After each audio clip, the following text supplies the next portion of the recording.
Bienvenue mesdames et messieurs pour cette autre édition de la revue des Unes de la presse africaine. Pour cette troisième sortie de la semaine, démarrant au Sénégal avec le journal Yor Yor qui édite à sa une « Étouffement démocratique, législature houleuse, l'inévitable dissolution de l'Assemblée ce 12 septembre ». Sur le sujet, le journal L'Observateur titre également à sa une dissolution de l'Assemblée nationale, l'avis de Amadou Mamé Diop.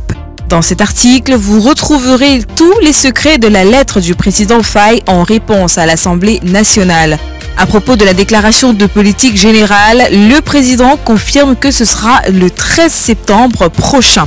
Pourtant, le quotidien d'information générale, Révélation met en grande une déclaration de politique de Sonko, le sujet royalement évité en Conseil des ministres.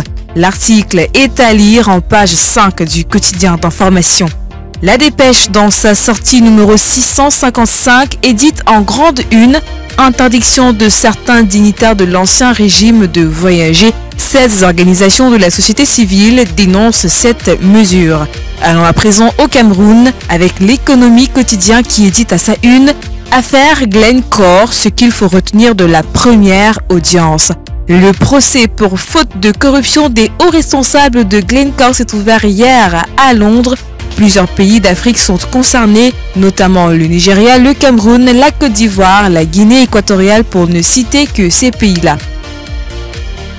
Le quotidien d'information Le Jour révèle également que sur l'affaire Glencore, la SNH dit vouloir punir tous les coupables. En sport, toujours avec Le Jour qui titre également éliminatoire CAN 2025, le Cameroun tenu en échec par le Zimbabwe.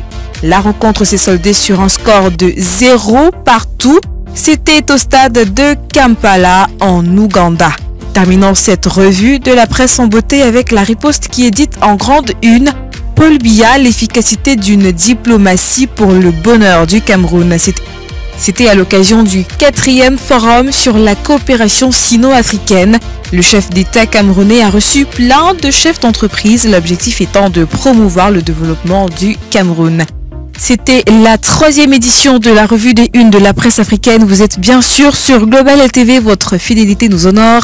Restez en compagnie des programmes de Global LTV. On se retrouve pour une autre édition de la revue des Unes de la presse africaine. Bonsoir.